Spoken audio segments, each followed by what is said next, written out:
அண்மை செய்தி தேனி அரண்மனை புதூர் பகுதியில் இரும்பு கடையில் திடீர் தீ விபத்து ஏற்பட்டிருக்கிறது. கூடுதல் விவரங்களோடு இணைக்கிறார் செய்தியாளர் ஜெயபால். ஜெயபால், வணக்கம். இந்த தீ விபத்திற்கான காரணம் என்ன? தீயை அணைக்கும் பணி எந்த அளவில் மேற்கொள்ளப்பட்டு வருகிறது? கூடுதல் விவரங்களை வழங்கலாம். வணக்கம் விகிதா. தேனி அரண்மனை புதூர் ஐஸ்வர்யா நகர் பகுதியில் பழைய டிரான்ஸ்பார்மர்களை வாங்கி உடைத்து விற்பனை செய்யும் கடை உள்ளது.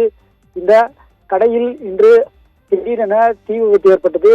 இந்த தீ மளமளவென எரிந்து புகை மண்டலமாக அப்பகுதி முழுவதும் காட்சியளித்தது. இதனால் அருகே உள்ள குடியிருப்பு வசிக்கக்கூடிய பொதுமக்கள் உடனடியாக தீயணைப்புத் துறையினருக்கு தகவல் தெரிவித்தனர்.